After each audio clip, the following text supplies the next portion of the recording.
Hi, I'm Sterling, and today you're learning to pronounce American English with me.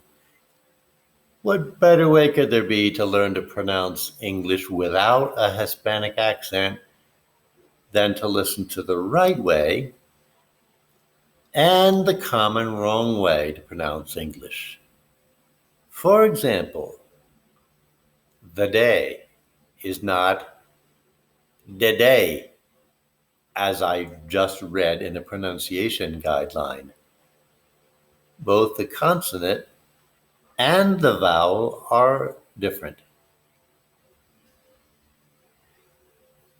The TH sound, the TH sound is formed by putting your tongue underneath your front teeth. Watch my mouth. The.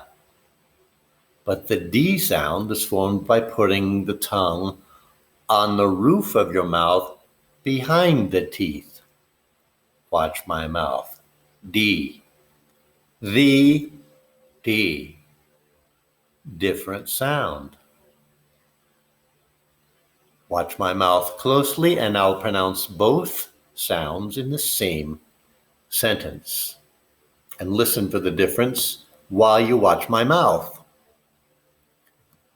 The day that he died, that was the saddest day of my life. The book is read.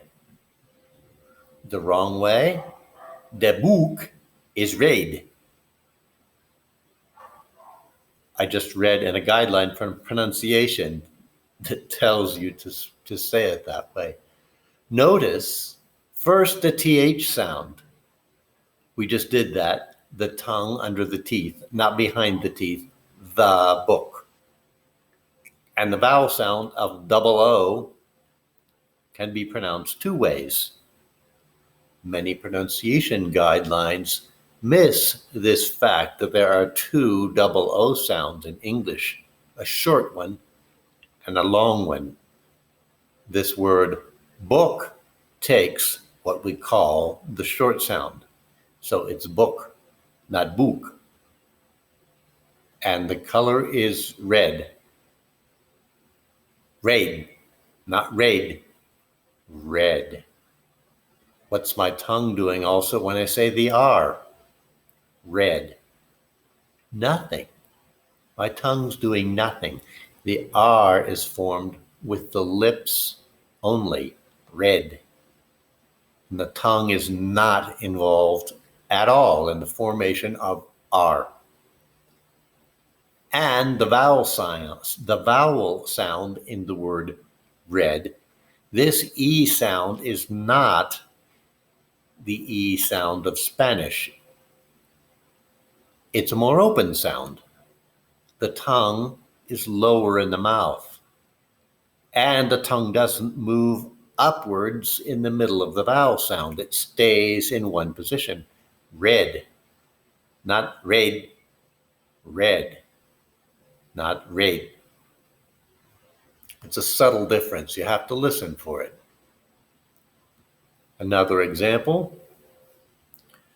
The boys are in the school. This pronunciation guideline tells me to say, the boys are in the school. Well, the boys are in the school.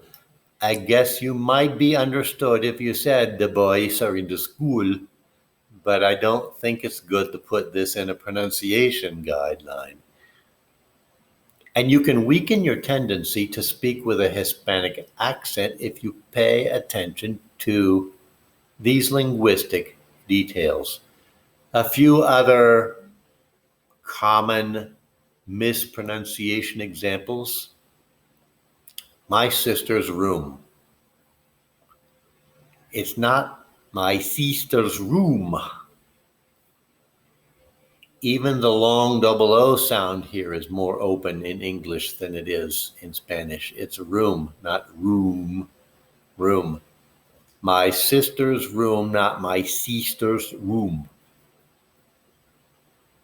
Martha's table, not Martha's table.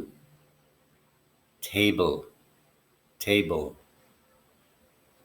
This A sound in the pronunciation guideline is exemplified with an E followed by an I. That's a kind of an approximation, but it doesn't go that close with the I. It's not table, it's just table. Joe's radio. J is not the same as ye.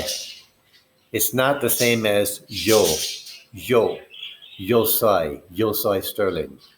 It's not Joe soy Sterling, it's yo soy Sterling. Two different sounds. Joe's radio, not yo's radio. This A sound is just like in the word table. Radio, not radio, radio. It's one, it's like a diphthong sound of an E connecting with an I, but it doesn't go as deep as the I does in Spanish. Theory. Watch my mouth. Theory. There's a TH, the, and there's an R with my lips. Theory. The pronunciation guideline that I just looked at says theory, theory. It misses the TH and it says nothing about the R. Again, watch my mouth. Watch the TH and watch the R. Theory, theory. Now watch my mouth when I say it as they recommend. Theory. I'm not forming the R. I'm not forming the TH. It's theory, theory. Where did I get these examples? Yesterday I went to a bookstore because I'm looking for some beginner level materials for Spanish speakers because I just accepted the challenge of teaching a local 10-year-old girl to speak English.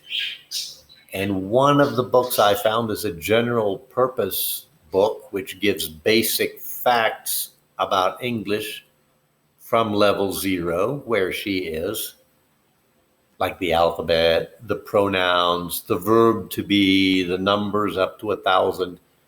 And it's a pretty good book, pretty complete book, except for this pronunciation section, which I would call a mispronunciation section. That's where I found the examples I just gave you. I would recommend you do not take many of these pronunciation guidelines in these books as accurate because they miss some very important pronunciation points. If you do, you're probably going to develop the habit of speaking with a very, very heavy Hispanic accent. And I suppose that's what you're trying to eliminate. If your non-native English teacher told you to pronounce things in a certain way that are wrong, that might have been just to get you started, but it's wrong and it's a bad habit. It's a bad habit to start out with something that's close. I think you should try to actually produce the sound as it is supposed to sound from the beginning. I can help you get rid of that. That's one advantage of working with an actual native speaker. A few other sounds worth mentioning that are often mispronounced. The letter H in English is not pronounced like the letter J in Spanish, although it sounds similar. Jamón does not have the same sound as the word ham.